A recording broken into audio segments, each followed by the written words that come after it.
Maë est une personne calme, mais déterminée. Elle sait faire la différence entre le semba, la bachata et la kizomba. Elle est bonne conseillère pour les barbershops et sait même coudre. En gros, elle déchire. Et je dis pas ça parce que c'est la famille. Bibara Allah, Sali Salah, salut, je suis Aristide et vous écoutez Modèle Phare, le podcast des mentors de la vie quotidienne. Bonne écoute.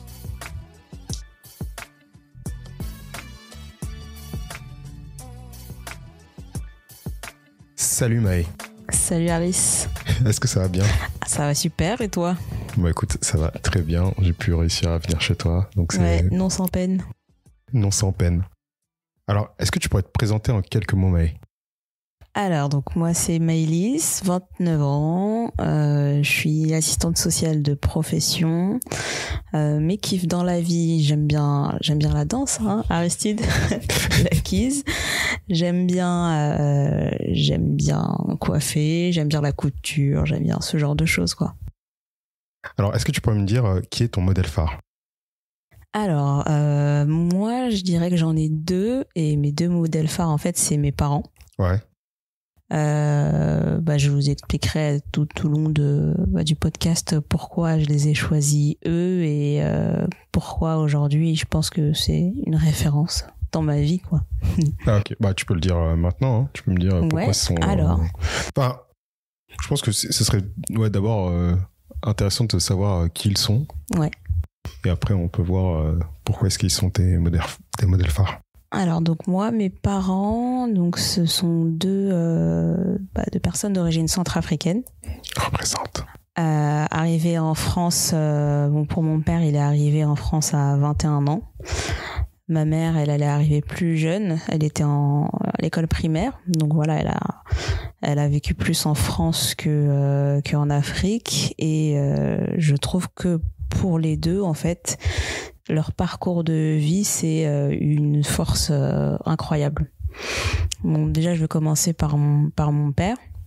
Donc lui, il est arrivé à 21 ans avec aucune thune, en fait, et juste son cerveau pour s'en sortir. Et donc il a réussi à se construire dans un pays étranger où il connaissait rien ni personne, sans un sou dans les poches.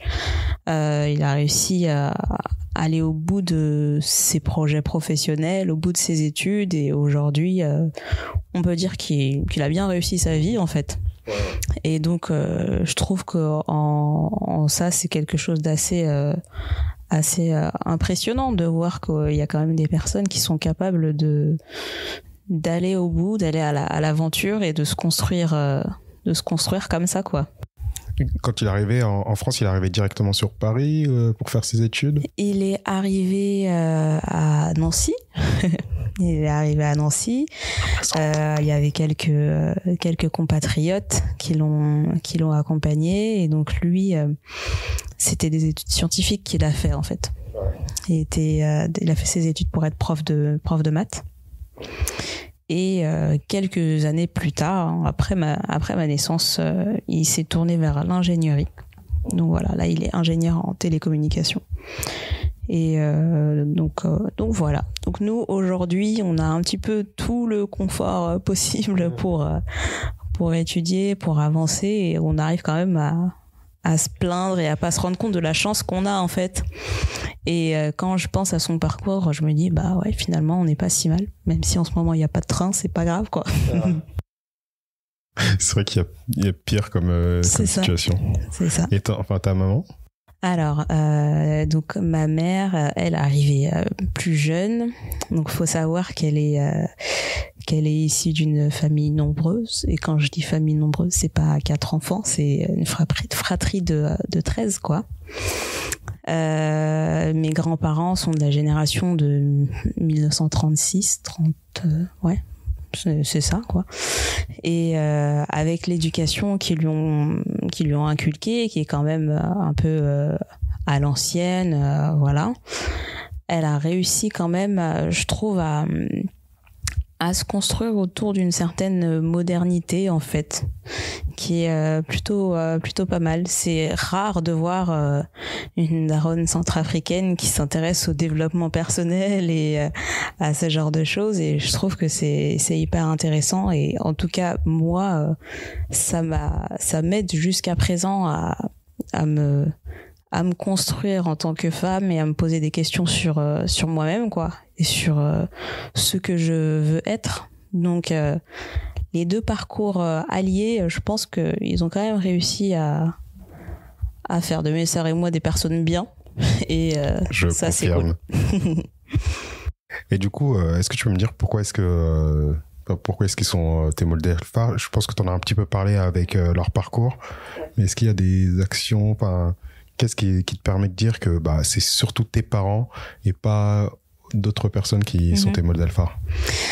Pourquoi surtout eux? Je pense que c'est à travers leur parcours, plus que ce qu'ils ont pu nous dire autour de l'éducation, etc. À travers leur parcours, j'arrive à avoir certaines valeurs, je pense, vis-à-vis de la société, des valeurs de respect, de toujours essayer d'être la meilleure version de moi-même en fait. Et ça, je pense que c'est grâce à eux qu'aujourd'hui je peux avoir cet état d'esprit là, et pas quelqu'un d'autre. Ça c'est cool. Et quand tu disais que ta maman elle t'a fait comprendre certaines choses sur le développement personnel, c'était quoi exactement?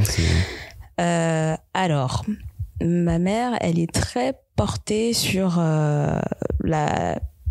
pas la critique négative, mais critique positive, on va dire. Faut savoir se questionner par rapport à ce qui nous entoure, et par rapport pas prendre les choses telles qu'on nous les dit et juste les avaler sans se poser de questions. Je vais donner l'exemple de la religion. Oui. Donc mes sœurs et moi, on a eu une éducation catholique, on a été cathés, etc.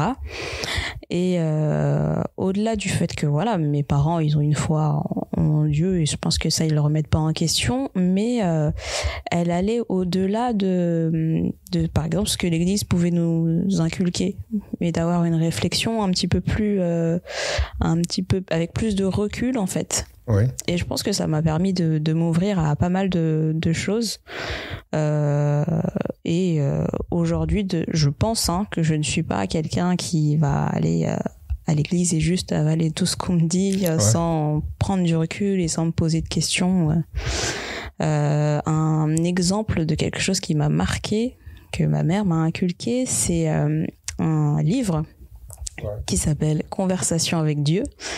Et ce livre, il a été super intéressant dans ce que ça peut comment dire, par rapport à la foi, mais vu sous un angle totalement différent de ce qu'on peut voir à l'église. C'est quoi comme type? C'est un roman? C'est un essai? C'est pas un roman. Je pense que c'est dans la catégorie peut-être développement personnel ou spiritualité, je dirais.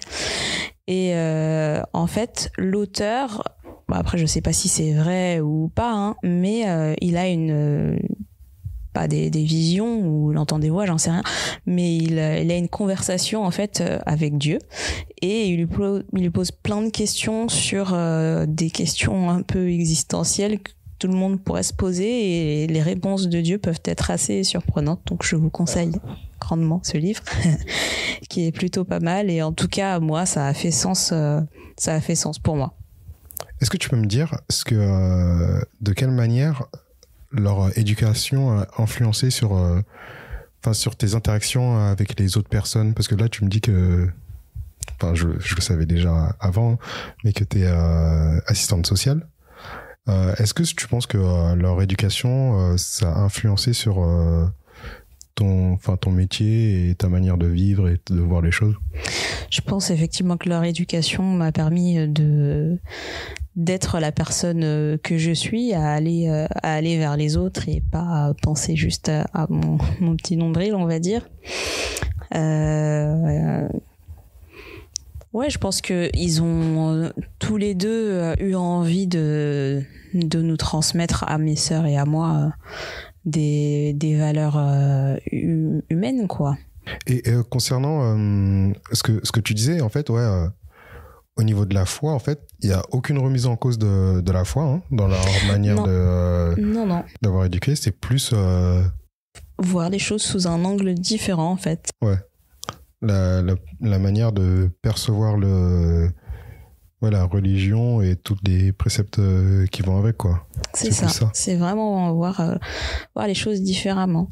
Il y a, je crois que c'est ma mère qui a dû me dire ça une fois, c'est que la foi en Dieu, c'est quelque chose et la religion, c'est plus une affaire d'homme, en fait.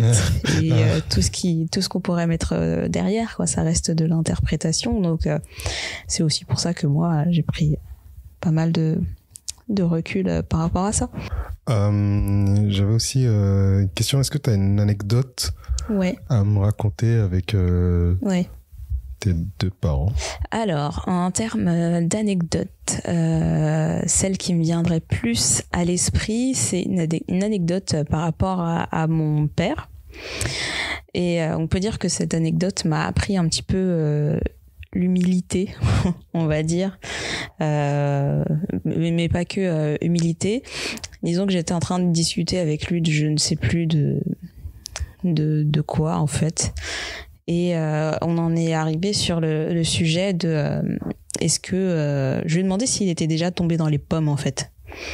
Et donc lui, dans le plus grand des calmes, il me dit oui, ça m'est déjà arrivé. Je dis ah ouais, qu'est-ce qui t'est arrivé? T'étais malade et tout ça? Il m'a dit non, en fait, j'avais pas mangé pendant 2 jours. et là, tu te dis ouais, c'est ça. Mes petits soucis, c'est carrément futile, quoi. Et ça m'aide à me dire que j'ai de la chance, en fait, d'avoir tout ce que j'ai et c'est peut-être aussi pour ça que finalement j'ai fait ce choix de métier, parce que je me dis chaque personne a des ressources, en fait. On a tous des ressources et il y a certaines personnes qui ont peut-être plus de difficultés que d'autres à mettre en avant ces ressources, mais elles sont là. Donc voilà, ça me fait penser à ça, en fait. Et tu nous as parlé du métier de ton papa, mais pas de celui de ta maman exactement. Alors ma mère, elle a fait des études de droit. Elle a eu son diplôme de, je ne sais plus, c'était greffier, je crois, quelque chose comme ça, mais finalement c'était pas quelque chose qui lui plaisait. Donc après elle nous a eu et là actuellement elle est aide-soignante. Mais voilà, il y a autre chose justement qui est pas mal aussi dans l'éducation que mes grands-parents ont fait, c'est que sur tous les enfants qu'ils ont eus, ils ont tous été à l'école, ils ont tous été instruits et ils ont tous plus ou moins réussi dans leur parcours. Et je trouve que c'est pas mal pour une famille aussi nombreuse et pour ma grand-mère, elle a arrêté l'école, elle était en CM2, tu vois. Donc je trouve que c'est aussi une belle prouesse. Et quand tu dis que ta maman elle est arrivée en France en CM1, elle est arrivée toute seule ou non, avec ses parents et tous ses frères et sœurs. Ok. Sachant que ma mère, sur la fratrie, elle est la 4e, donc elle fait que partie des aînés. Ok. Donc les 13 sont arrivés 13 plus 2, 15. Ouais. Sont arrivés ils ont débarqué en France, à Épinay-sous-Sénart, je crois, dans ce secteur-là.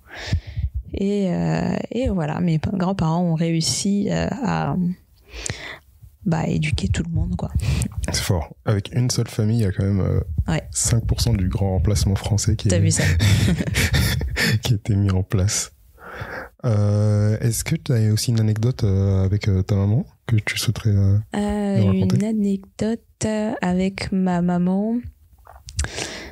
Faut savoir que ma mère, c'est quelqu'un de très jovial qui a gardé son âme d'enfant et que jusqu'à aujourd'hui, elle approche la retraite, mais elle regarde toujours son homme d'enfant. Elle approche de la retraite, penses-tu? Eh ouais, hein, ouais. Ah ouais? Eh ouais. Le temps passe, hein. Okay. Ça arrive vite. Et ouais, l'anecdote que j'ai, c'est ma mère qui est en train de faire des imitations en tout genre. Je sais plus ce que c'était, mais en gros, elle sait tourner les choses en dérision. Elle a toujours le sourire et ça, c'est cool. Non, ça, c'est chouette, ça. Ouais. Il y a un truc qui me fait marrer dans ta famille à chaque fois que je te vois, c'est que des fois j'ai l'impression que ton papa, tu sais, il est entouré que de filles. C'est ça. Et des fois je me dis, comment ça se passait à la maison? C'était...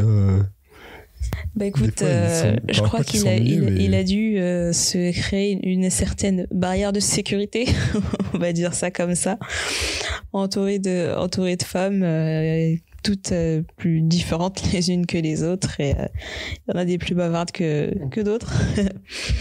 Mais ouais, lui il est un petit peu dans sa bulle, il nous regarde de loin et il fait ce qu'il peut pour supporter les 4 femmes autour de lui. Est-ce qu'il y a d'autres choses dont tu voudrais parler à propos de tes parents, de tes modèles phares? Les autres choses auxquelles je pourrais parler... Ah d'ailleurs, petite dédicace à Lauriane, la précédente interviewée. Je parlais du fait que ma mère était très portée développement personnel et qu'elle m'a fait connaître ce livre que j'ai beaucoup aimé. C'était les 4 accords Toltec. C'est ça. Ouais. C'est ça. Elle m'a fait découvrir aussi les 4 accords Toltec et aussi un autre livre qui s'appelle Le pouvoir du moment présent. Et ça, c'est des livres en fait qui font vraiment sens pour moi et j'essaye autant que possible de les garder en tête pour ce que je disais tout à l'heure, pour être une meilleure version de moi-même et pour être plutôt épanouie dans ma vie et dans mon quotidien. Ok. Donc voilà, Lauriane, très bon choix de livre de ta grand-mère. Bien. Et du coup, j'ai aussi une autre question. Est-ce que maintenant, dans ta vie, bon, t'es pas maman, mais t'es grande sœur, ouais. T'es yaya, comme on dit. Et je suis marraine. Enfin, bientôt marraine. Et alors, oui, c'est vrai. Et pour ta future filleule ou ton futur filleul, est-ce qu'il y a des choses que t'aimerais lui transmettre, lui inculquer dans la vie? Ce que j'aimerais lui inculquer dans la vie, c'est de toujours écouter son cœur, je dirais. Parce que on est dans une société, je pense, où tout le monde pense savoir ce qui est mieux pour les autres et où on est jugé en permanence, ce qui fait qu'il y a beaucoup de personnes qui n'ont pas forcément confiance en elles. Mais je pense que si on creuse vraiment au fond et que on s'écoute, et ben au final on peut arriver à trouver les réponses à nos questions et à trouver au moins trouver le chemin qui nous amène à ces réponses-là, quoi. Donc si j'avais un conseil à lui inculquer, ce serait peut-être celui-là. Ok. Bah merci. Alors, de rien. C'est pas encore terminé, hein. Il y a encore des dernières petites questions. C'est un conseil culturel, une actu, un restaurant, quelque chose. Est-ce que tu as quelque chose à nous conseiller, Maë? Une soirée quiz. Une soirée quiz. Ah oui, tous les lundis, tu sais, il y a des trucs sympas. Non, un conseil culturel, il y a pas longtemps, je suis allée à Londres. J'ai beaucoup aimé. C'est vraiment une ambiance plutôt sympa. En tout cas, moi, ça me parle. Ouais. Et je suis allée dans un restaurant. Ça s'appelle Sarastro, je crois. Sarastro. Et j'ai trouvé le concept hyper original. En fait, on avait l'impression d'être dans un théâtre, en fait. On avait l'impression d'être à l'opéra. Et chaque table, c'était comme si c'était une petite cabine, en fait. Ah ouais? Ouais. Et quand tu manges, il y a soit un quatuor de violon, soit des chanteuses d'opéra qui chantent pendant que t'es en train de manger, ou des chanteurs en mode 70s ou 80s. Et j'ai trouvé le concept vraiment sympa. Ah, c'est top, ça. Ouais, donc on me l'a recommandé, j'y suis allée, j'ai kiffé et je recommande. Bah, je laisserai les liens je t'enverrai le lien. Et donc voilà, si jamais vous passez par Londres, Sarastro, c'est sympa. Ok. Alors, dernière chose, est-ce que tu as des dédicaces à faire ? Je dirais dédicace à ma petite filleule qui s'appelle Thaïs, qui a quelques mois. Bon, elle n'est pas encore baptisée, on n'a pas fait de... le marrainage, je sais pas si ça se dit. Moi, j'imagine que c'est pas encore... le marrainage, c'est pas vrai. C'est le baptême, quoi. C'est pas encore établi, mais elle est toute mignonne et franchement, je suis super touchée d'être sa marraine. Donc voilà, dédicace à Thaïs. Ok. Bon bah merci pour tout, hein, Maë. Et ben de rien, t'as un plaisir. C'est un plaisir partagé. À la prochaine. Salut, à la prochaine. Ciao. Ciao.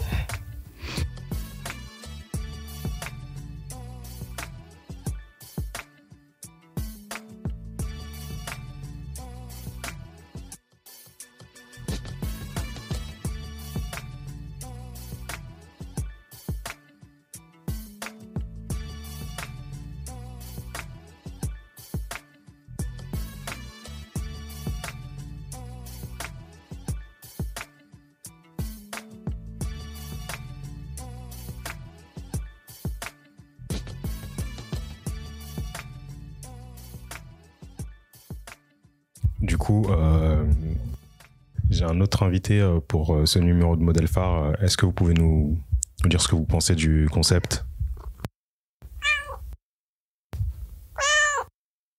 Merci, mais je suis pas sûr que ça me suffira comme réponse.